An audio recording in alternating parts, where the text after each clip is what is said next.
ways of offsetting being sick. Not putting that hand in that bowl. Everybody's already put their hand in the popcorn bowl. Everybody's put their hand in the chip bowl. Do you really want those chips? Do you really want that popcorn? Think about it. Because most people aren't washing their hands. They're sneezing, they're touching their eyes, they're touching their nose, they're sick, whatever it is, and they're eating out of the same food bowl and the same thing. They're also shaking your hand, giving you a hug. Now you got to think about that. When people are shaking hands, that's great. You can shake hands, but go wash your hands. And if you don't want to, bring some hand sanitizer. But again, I think that if we wash our hands with soap and water, we're in a lot better position. Also, remembering when you're eating finger food and you've been shaking hands, remember, you're literally eating off everybody else's hand. And I want you to think about, too, being aware not just of the germs, but also being aware of the alcohol intake that you are intaking. Because many times we let our guard down, especially if we're anxious, especially if we have stress, especially if things are challenging in our life. We have that tendency, right, of over-drinking to make up for things. And when we over-drink, we end up getting a hangover, we feel bad, we get drunk. And I don't know many people that wake up, with a hangover the next day going, I feel great and my life is awesome. I mean, if that was the case, heck, I think a hangover would be, something that everybody would want to have. Oh, yeah, you got a hangover? Yes, that's awesome. I did too. No. That hangover creates sadness. It can create depression. Remember, alcohol, except for a couple of alcohols, are depressants. But you don't hear people saying, oh, my God, I have this hangover and I feel fabulous today. Fabulous. I can take on the world. I mean, I'm at the top of my game. No. You're normally peaked, you're beaten down. There's also some anxiety. So for some of us, the more you drink, the next day you wake up feeling super anxious. It can even make your heart rate kind of go fast. It can make you feel very stressed out, very overwhelmed, very upset with yourself. These are things that you got to think about. Because that in and of itself is something that we have to see. That in and of itself is very important, because if I'm feeling anxious, that's going to add to my seasonal affective disorder. That's going to add to my stress level, my anxiety. It's also going to take me even more out of joy and more out of peace. So watching yourself, how much you're drinking and why are we drinking? One of the best things you can do is, the next time you go for a drink at a party, an event, a house, go for a glass of water. And I know that's hard, but you got to start thinking about that. You got to start analyzing that. You got to start putting that in your repertoire. Okay, I'm not going to drink. I'm going to get some water. That's going to be super helpful for you and super helpful for everybody concerned. So definitely something to think about. And I want you to think about that. And it's hard to always remember that. But if you do, you're going to feel a lot better the next day. You're not going to have that anxiety and not going to have that hangover. I have more tips and tricks, so stay tuned. Live Your True Life Perspectives with your host, me, Ashley Burgess, will be back in. I'll be back this time. You know it. I'll be back this time in 2 shakes.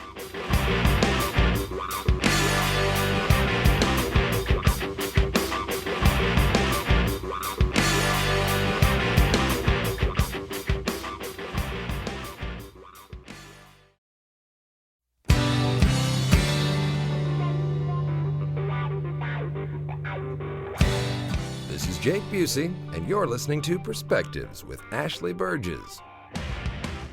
Welcome back live to Live Your True Life Perspectives, and I'm your host, Ashley Burgess.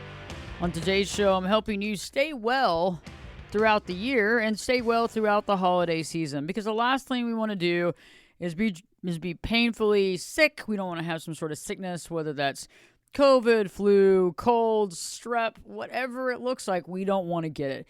And sometimes you just can't not get it. You're going to get it. But there's ways of eliminating your chances. There's ways of making things a lot better. And there's things that we can take into consideration that are important for us to understand so that we can safeguard ourselves and have the best time we possibly can. Many of us throughout the year, and especially through certain times of the year, experience more stress and anxiety than usual. And so basically the whole concept of today's show is to try to limit that stress, limit that anxiety, and not add to it. And anytime that we get sick, normally there's more anxiety and stress that comes along with it. It's like taking the time to realize, okay, I got sick, I'm going to deal with it, but now I have to deal with that and everything else, take on everything that I had to take on, and still have enough energy to do this and this while I am sick. And so I'm just trying to make life easier for you. And so, we were talking before the break about, the finger foods, the bowls, not eating out of the bowls, the concept of, washing our hands, the concept of not over drinking, because how over drinking can create that anxiety, and being aware of that, drinking that water and trying to really refocus ourselves so that we can see that and we don't have to wake up the next day with a full hangover, feeling super bad, feeling super anxious, and feeling overwhelmed. Another thing, a caveat from that too, is that drinking, usually when we overdrink, right, we eat things we don't need to eat. We just do. Whether we're at a party or an event, or we go down the street to the local Jack in the Box, or the Taco Bueno, or wherever you're going, Taco Bell, whatever it is you're going to, and you eat a bunch of food. Now, going to get fast food, I'm not going to sit there and condemn or condone. But remember, if you're not used to this type of food, you're going to feel it. Also, you're going to have probably gastric distress. Maybe not immediately, but the next day you're not going to be feeling at the top of your game. Not only are you going to feel hungover, but you're also going to be bloated. But one thing that I find happens a lot of times, and I had been to a Christmas party the other day, and I wanted to talk about this. It was funny. They had a big spread, and they had all this stuff still. And I had gotten there quite late because I had multiple events to go to before that. So I was coming in at the 10 o'clock mark, maybe the 9:30, 10 o'clock mark, when other people had started getting there at 6. Okay, so put that in perspective. And I want you to think about this. So when you look at the party invite, I want you to look at what the times say on it. That's a good idea of when the food was made. Now, there might be catered food, but the caterer was there before the party started. There might be made food, but the person that's running the party, unless you see them in the kitchen running back and forth from the oven, if you don't see that, that food has been made and sitting there for a very long time. And I find that there's always some sort of crock pot or heating device that's somewhere as well. And so I saw this crock pot of this congealed cheese. And the funny thing is, people were still sticking their chips in this cheese that everybody else was sticking their chips in. And, oh my God. And it's like just being aware of what you're eating and what you're intaking. Because remember, our food, the food that we eat directly connects with how we feel. Remember, the gut and the brain are connected. Your gut and brain are connected, no matter if you want to believe that or not. And so if that's the case, if I'm eating food that's not good for me, if I'm eating food that's hurting me, I'm going to feel it. And so you will wake up not only feeling horrible, you might actually even have food poisoning. So that's another thing too, is remembering we have to understand that when food is sitting out, there's a potential for food poisoning. So the last thing you want to do any time of your life, including the holiday season, is to get food poisoning. We don't want to get food poisoning. And that's something that we really want to understand is, okay, what do I do to not do that? And that's not eating food, abstaining from food that's been sitting out, abstaining from food that is a problem, and being able to watch that concept. So if you find yourself leaning over that table with that chip about to go into that crock pot, I want you to pull it back. I want you to step back and save yourself, okay? Because you have a possibility of saving yourself from food poisoning. You have a possibility of saving yourself from illness. And you're not going to have gastric distress the next day, making you feel even worse than you already felt.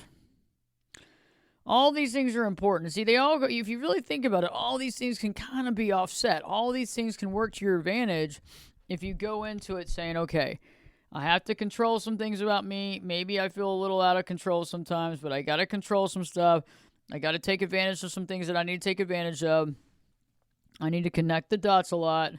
I need to figure out, okay, hey, what can I do and what's good for me? And really looking at that too, because sometimes when other people are doing something, we think we can do it too. When other people are doing something, we think we can do it too. And that's just not necessarily true. That's just not necessarily true. And so if there's a lot of people doing something and they're interacting and doing stuff, really look at yourself and say, what is it that's good for me? And that can be tough. That can be challenging because if we're in a depressed state or we're angry or we're upset, that can get in the way because we're not really thinking about what's good for us. But I want you to take on a new thought process, because if we start thinking about what's good for us, and I'm talking about what's genuinely good for you, I think it puts us in a new headspace. It puts us in a new headspace to think about what we want in our life. Yeah, what do we want in our life? What do we want to experience? What do we want to experience? Think about that. What kind of experiences do we want to have? We want to have, I know that most of us want memorable experiences, but what kind of memory? Most of us want to be healthy. I believe so. I don't think many people are chiming in and going, yeah, I want to be sick. I want to sign up for the sick train today. No, I don't think so. So it's like we got to think about that, and we got to understand that and say, okay, how do I prevent that from happening? We can't always prevent it, but there's a lot of ways that we actually can. There's a lot of ways that we actually can, and that's important for us to do. And I think that that's important, and that's valuable. And that's the valuable information that we need to really connect the dots. I also think, too, when we look at certain things and we analyze certain things, we can see where we have some weaknesses. Now, we don't have to sit there and look at our weaknesses too much, but we need to look at our strengths and weaknesses to analyze what we need to work on in our life. What do we want to work on in our life? What do we need to work on in our life? And there are preventative things that we can do and things that we can make sure we do. Another thing that I want us to look at too is a lot of times we get ourselves caught up in, we want to be social, but if we're not feeling well, how far do we push ourselves? And, when you really look at the concept of pushing yourself, you have to ask yourself and look back at the past. When you have pushed yourself physically, what has it done for you? What was the impact? What was the outcome? Was the impact good or bad? And sometimes there's a need to push ourselves because some of us might be a little antisocial lately, and it's been really hard to ramp ourselves back up. Whether COVID affected us or whether in general we're not a big social butterfly or we have social anxiety. Sometimes we need to push ourselves a bit. So I want you to look at yourselves and make that decision honestly. Do I need to push myself more? Or do I need to push myself less? And you have to also ask yourself too, because sometimes we could be telling ourselves we need to push ourselves less, but that's our way of avoiding doing things that maybe we need to be doing. But if you are feeling ill or under the weather, analyzing that and saying, okay, first off, I want to safeguard other people for sure. But second of all, how is this going to make me feel later? How is this going to make me feel later? And that's a big question. Because if this is going to turn around and bite you on the butt and you're going to feel super bad, we're in for some pain. We're in for some pain. And that's where We need to look at that. We need to understand that. We want to reduce the stress. We want